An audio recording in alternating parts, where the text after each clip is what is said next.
to Storybook Scrapbooking with Brittany and Nicole. This is the sketch that I'm using to play along with 30 Days of Sketches by Chrissy's Beautiful Life. And then I'm also doing the prompts for Scraptember. This is my first time participating in Scraptember, and I am a huge fan. So the prompt for this, for day 2, is black and white. So this is one of the few times I did not dive into my Chamel stash, but I kind of just went through all of my stash and looked for things that kind of had that black and white. And then I did decide to use a very small pop of pink, mostly by how I inked my edges. And then because one of my pattern papers that had a lot of black and white had some pink and orange in it, and I just wanted to add a pop of color. So I loved this sketch, and I will be using this sketch again because it is perfect for scraps of paper. You know, you cut those things into strips, and as you can see right here, you don't even need big strips because I'm just breaking them in half and putting them on the top of the photo and journaling card and on the bottom. So for me, this is kind of one of those sketches that I categorize with great for scraps.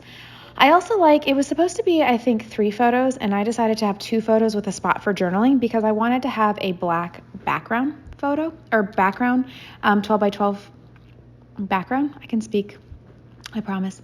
And I just felt like it would be too hard to deal with journaling on the black cardstock, and so I really like the way it looks. And I definitely wanted to capture the story because the puppy in the shower is our dog, Ryder. He was, let's think here, May. So he was about 5 months old in this picture. And I know Bailey was a lot of work. And after like a year and a half, Bailey is like so chill. He's 2.5 now, and he's such a great dog. But Ryder's a lot of work. Yeah. He could push open our master bathroom shower. Then he would go onto the ledge and literally get into everything. Get into shampoos, conditioners, hairbrush, toothbrush, like everything. It is crazy. So here I caught him red-handed in his sketchy stuff that he does. I feel like he's like a toddler, and you have to have your eye on him 24/7. He is in everything, and I'm pretty sure he can get out of his kennel. I don't know how yet. I can't figure it out, but all I know is I put him in there this morning, and he was not in there when I got home. So got to figure that one out too. Anyway, absolutely love having 2 dogs, but I'm going to look forward to Ryder mellowing out. But then I really love the puppy stage too. So I guess I can't make up my mind. So what I was doing here was just using the strips of paper and placing them how the sketch dictates. And then I will say a lot of the ephemera that I use is from one of the Vicky Booten sticker books from American Crafts. I used a lot of those because they were black and white stickers. Probably because she's so great at mixed media, and so maybe they were supposed to be for mixed media, but I threw them on here, and I really like how it turned out. And then that is from Paige Taylor Evans. I don't know what collection, but I just used the words currently, in, and truly. I don't make you guys watch all of this because I always find it so painful for me to put together my titles. If it's not like that hey word phrase, and I actually have to put down each letter one at a time, it takes me forever. I wish I could say there's a way that I do it quickly, but there's not. So my titles, hey, currently, in truly, or currently, truly, in everything. Like, he's just in it all. He's in every little thing. And so what I did is I tried to have sort of bigger stickers to be my bases for my embellishment clusters. So right there, I'm putting some tabbed divider-like stickers on top of my journaling card. And then to the right of my photos, where that pink stitched flower is, I have a white and black flower, kind of bohemian flower, as my base. And then where the white stitch flower is that I just put on the bottom left of the layout, I was using that as another base. And then I'm adding to each cluster base.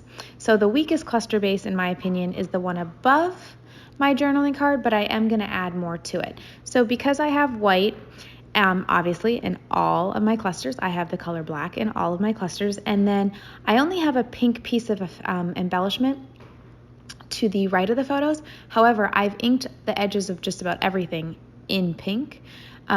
It's like picked raspberry, I think, from Tim Holtz. And so to me, it all flows and ties in with each other. And I also used that black little bow. I think it's from an Amy Tan collection. I have no idea which one. And here I'm using the white one because I've held on to these for so long and I thought I would never use them. And I absolutely love them. I like wish I had more because I just think they're so adorable. And they kind of like add a layer of class to my layout. I don't know if that makes sense, but anyway, so now I'm building my embellishment cluster on top of my journaling card.